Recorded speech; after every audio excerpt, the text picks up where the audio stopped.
On the news, federal government demands $10 billion compensation from Binance. National Assembly bill on establishment of budget office kills second reading. And President Bola Tinubu directs Dangote Bua orders to revert cement to old prices. Many thanks for joining us on News Now on TV 360 Nigeria. I'm Tamilore Akinkwole. Now, the federal government has slammed a $10 billion fine on crypto trading platform Binance over allegations of influencing the country's forex crisis. The special advisor to President Bola Tinubu on Information and Strategy, Bayo Onanuga, disclosed this on Friday. Now, according to Onanuga, Binance profited substantially from its illegal transactions in Nigeria, while the nation suffered huge losses. Onanuga claimed that Binance is not registered in Nigeria and has no presence in the country. He alleged that people used the platform to arbitrarily fix dollar-naira rates, which negatively impacted the value of the local currency. He explained further that the Binance team was already cooperating with the Nigerian government by providing useful information and had already suspended Naira-related transactions on the platform. Now, joining me to discuss this further is Success Ogbonna, a crypto and forex expert. Thank you for joining me. Now, what do you think about the federal government's decision to bill and fine Binance $10 billion? All right.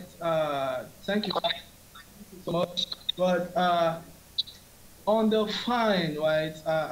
It's not exactly just about the speculation on the Naira, right? But more about the issues, because I think from my source, I was going to say that the whole issue between the federal government and Binance has been around terrorism and also funding organized crimes, right? Using Binance, right? I know Binance, for one, is a centralized exchange. It's a centralized exchanger. So it actually is, and they have the data of everybody, each and every one of each participant, right? And it also is, they can be, federal government can't be able to find or access those behind the whole brouhaha going on in the, with the system, right? And if they can have access to the database which Binance has agreed to release to the federal government. But with respect to the fine, I don't see that really. I think there'll be some backdoors negotiation to settle the case. But because this is not the first time federal government is having issues with Binance. I've had this same similar incident in 2021, right, where Binance, well, it's been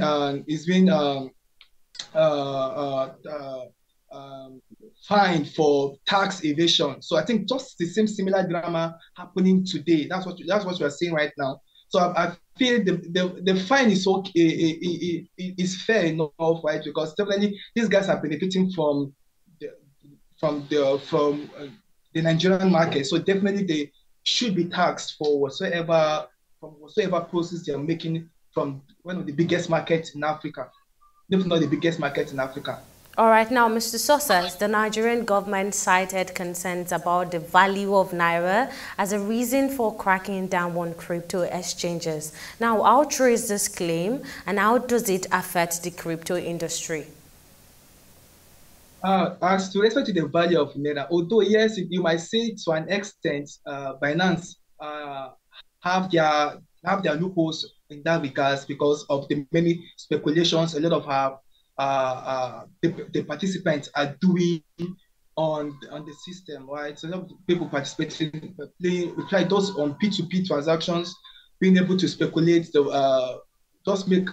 carry out those speculations, which kind of brings down the value of the Naira. But it is not the engine. That's the truth, right? That is not actually the source of our problem. Finance is not the issue. The real problem is in the productivity of our economy, right? Being able to put our infrastructures in place and a lot of other factors in place to boost the value of naira. And for one, right? The issues of electricity, making it easy for people to be able to, from the aspect of customs, being able to make it easy for our people, our producers to be able to export their goods and their services out there would help us bring the dollar in. All right, Success Ogbonna, thank you for speaking with us. Now, moving on, a bill proposing the establishment of the National Assembly Budget and Research Office has progressed to its second reading in the Nigerian Senate. Sponsored by Deputy President of the Senate, President Buhari, the legislation aims to furnish the National Assembly with impartial and timely analysis of economic and budgetary decisions.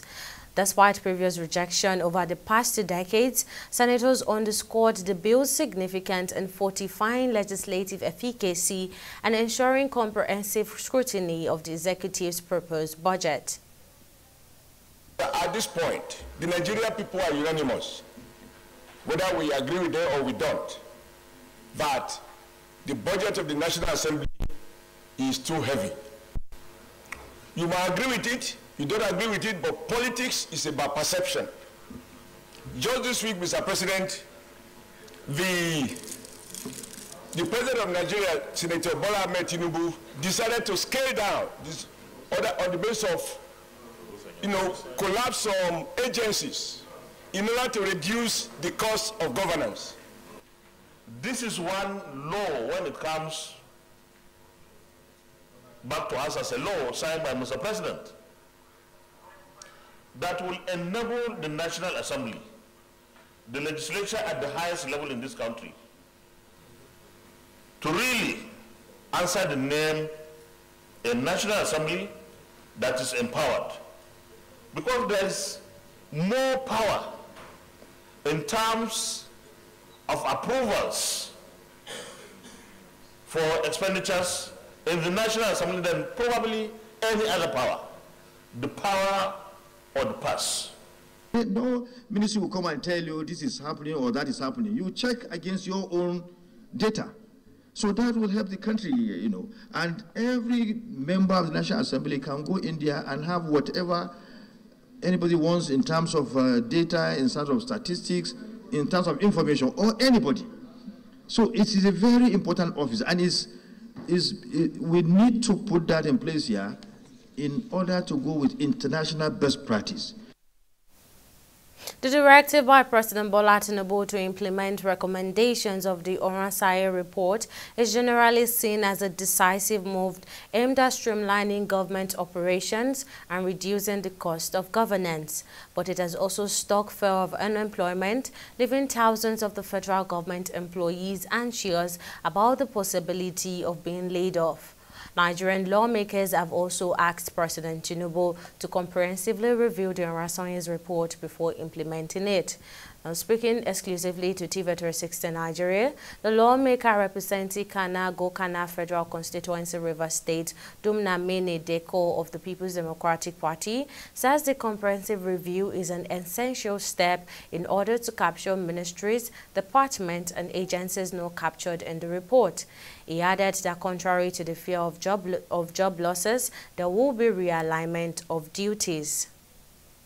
I don't think there's any need for any loss. There won't be any loss of job because the overhead in some cases and some other things that come with agencies that exist, is even much more than the cost of paying salaries and all of that. So the salary component, from what I see, is just a minute component of running an agency or a ministry or a department. So they will very easily flow into, the new measures. I think that's exactly what happened. So I can be very sure. I don't think, like government has said, there won't be any loss of job. I don't think it'll be necessary to lay off anybody. They will very easily, be redeployed to the new agencies or the ministries or departments as they may be. So I think if they were redundant in a particular department that had nothing to do before now. Now, by the time the merger comes, you have no choice. You have to go and give account of yourself in the new MD or wherever you find yourself. So I don't think it's going to affect anything. It's just some alignments and realignments that will take place. And before you know, everything flows. The price of cement has soared to an unprecedented level, hitting 13,000 naira per bag, marking a tripling in price over the past 3 years. This surge commenced shortly after the Minister of Works and Housing, David Umahi, announced the government's plan to transition to concrete roads instead of traditional asphalt. Our correspondent Chidi Igwe adds more details. The impact of the price hike in cement is felt across housing projects nationwide, with construction managers struggling to afford the inflated costs. Dava Kuma Edwin, Group Executive Director of Dangote Cement, attributes the price hike to global factors and changes in monetary policy. In 2023, the Cement Producers Association of Nigeria cautioned that the government's concrete road initiative could further drive up prices to 9,000 naira per bag. Both Dangote and Bua Cement's local key manufacturers also raised their prices, prompting complaints from construction workers who noted that the raw materials for cement production are locally sourced. Responding to these concerns, President Tinubu called on cement manufacturers to reduce prices, with Bua Cement responding by slashing its price to 3,500 naira per bag as of October 2023. However, despite agreements between the government and manufacturers, retail prices have continued to climb. Reports indicate retail prices as high as 13,000 naira per bag nationwide. This sharp increase poses significant challenges to construction projects and government housing programs, underscoring the urgent need for solutions to address the soaring cost of cement.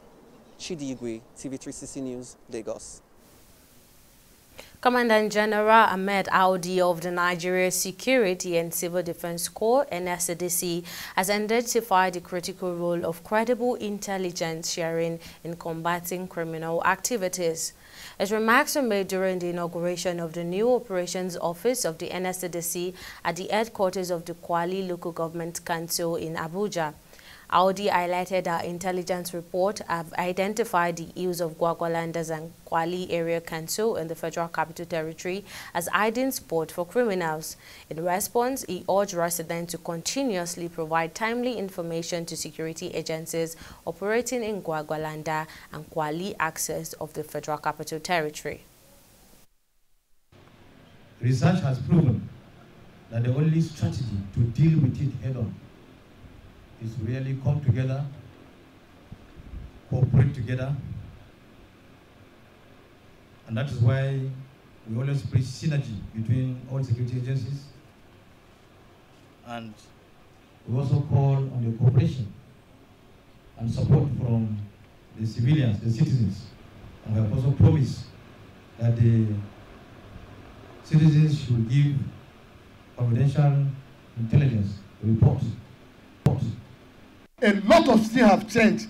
There is no CG that has ever promoted this core member like this administration. Am I lying? The civil defense. Have you gotten a promotion like this one before? No. You go to exam and write and you fail, isn't it?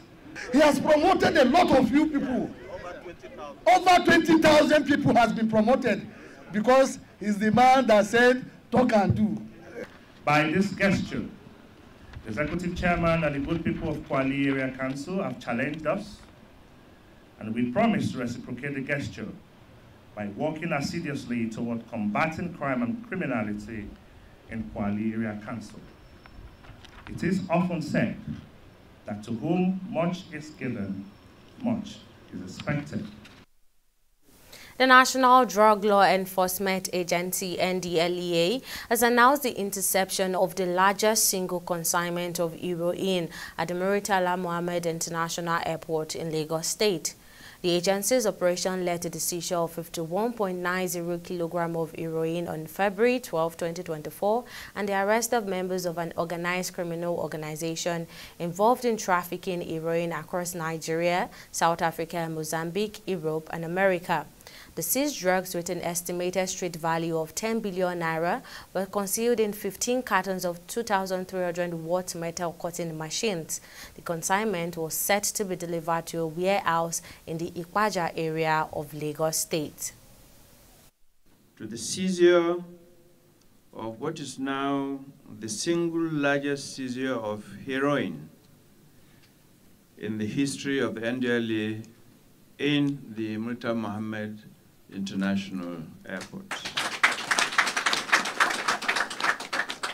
I will give a brief recap in chronological order of how we came about the seizure of 51.90 kilograms of this Class A drug. It started on February 10th, 2024, when NDLEA operatives of the Murtala Mohammed International Airport Special Area Command intercepted a suspicious package at the Sako import shed of the airport's cargo terminal. The consignment was concealed in 15 cartons of 2,300-watt metal cutting machines. Each carton was stocked with 3 blocks of high-grade heroin. In total, we recovered 45 blocks of the illicit substance with a total weight of 49.70 kilograms. In our renewed fight against drug trafficking, our offensive action is specifically targeting drug barons to disrupt distribution networks and uproot the drug pipelines in the country. We have, to this end, arrested 48 barons in 3 years, 15 of whom are already serving jail sentences, while the rest are facing trials. Health professionals in Nigeria say efforts must be made to improve awareness and understanding of rare diseases to accurately recognize, diagnose, and manage such conditions. This charge was given in commemoration of the United Nations International Day of Rare Disease to encourage the development of policies for effective management for sufferers and their families. Rare Disease Day, marked on the last day of February each year, is a global opportunity to raise awareness for rare diseases that, although rare, affect 300 million people worldwide, their families and careers. TV 360 correspondent Faith Joseph files in this report. Recent findings show that there are over 7,000 rare diseases, some of which include Huntington's disease, cystic fibrosis, progeria, Niemann-Pick disease, Ehlers-Danlos syndrome, and Wallman disease, amongst others. The first rare disease case in Nigeria was found in Benin Teaching Hospital in 1990. While these diseases are rare, about 350 million of global populations have the disease, while less than 5 in 10,000 of Nigeria's over 200 million population are reported to be affected. Speaking on the impact of rare diseases in Nigeria, medical expert Dr. Philip Njemanze says many preventable deaths and extreme cases are connected to poor awareness and financial limitations of those affected. Progeria disease is a genetic disease. It's a genetic abnormality that occurs in children as from the first year or second year of life. And this disease is a mutation of a gene. And this mutation accelerates aging. So you see a child becomes more... There is hair loss, wrinkles start developing, sometimes it might affect the teeth. So there is accelerated aging, and that's the broad picture.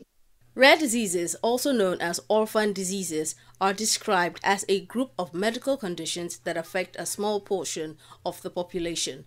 According to the World Health Organization, WHO, rare diseases typically affect no less than 1 in 1,000 individuals. Although they can be managed, the lifespan of a rare disease sufferer is quite short. Yeah, the lifespan is about 13 years, approximately about 13 years.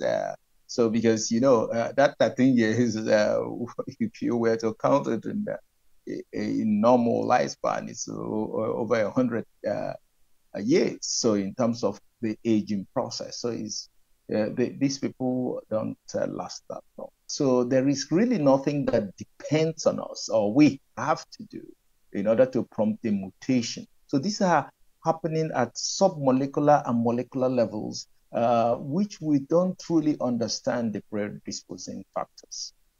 According to experts, the conditions of rare diseases can be genetic, autoimmune, infectious, or even degenerative, and pose a vast array of medical challenges. Health professionals in Nigeria call for political involvement at all levels to expand international collaborations as well as prioritize research for improved scientific interventions and discoveries. News Now will now go on a short break, but coming up next, Pizarro quits as Super Eagles coach. Details after this break.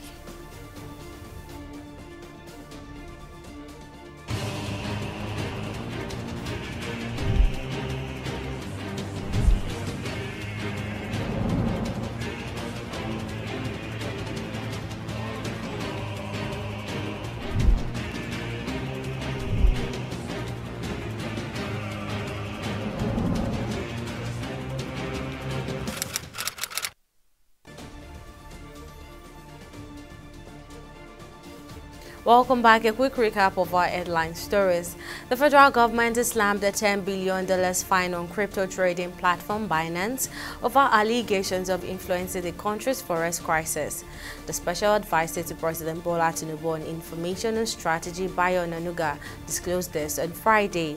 According to Onanuga, Binance profited substantially from its illegal transactions in Nigeria, while the nation suffered huge losses. We also told you that a bill advocating for the establishment of the National Assembly Budget and Research Office has progressed to second reading in the Senate.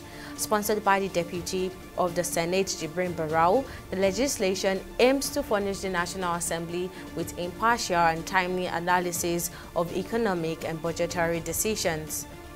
Now, in case you missed any of our news bulletin or for more updates, you can catch us on Lawmakers TV and AVO TV, or log on to our website on www.tv360nigeria.com.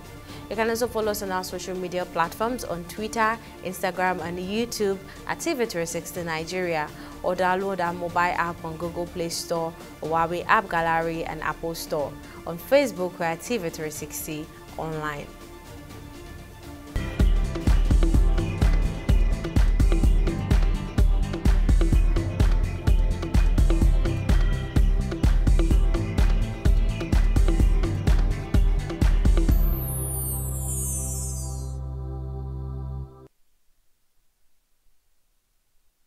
It's time for business news, and Okpeyemi Owosheni has the latest. Over to you, Okpeyemi. Thank you, Tamilore. Hello and welcome to Business News.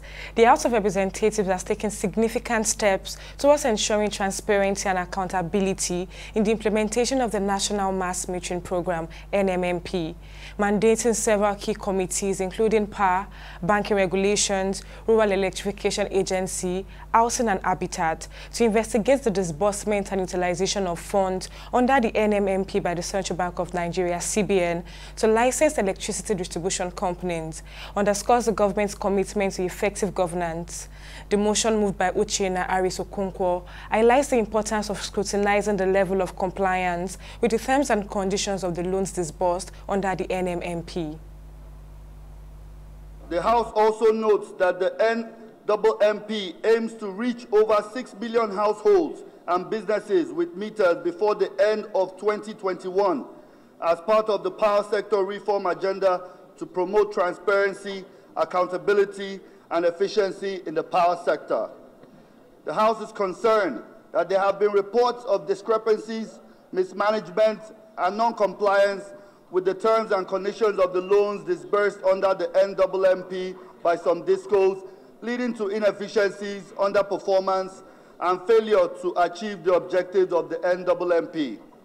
The House also mandates the Committees on Banking Regulations and Power to investigate the following: case of discrepancies, mismanagement, and non-compliance with the terms and conditions of the loans disbursed under the National Mass Metering Program, and the level of oversight, monitoring, and evaluation of the use of funds disbursed under the National Mass Metering Program by the Central Bank of Nigeria, and to recommend measures to enhance transparency, accountability, and performance in the National Mass Metering Program, and report back within 4 weeks. We'll go on a short break and be back with stock market reports.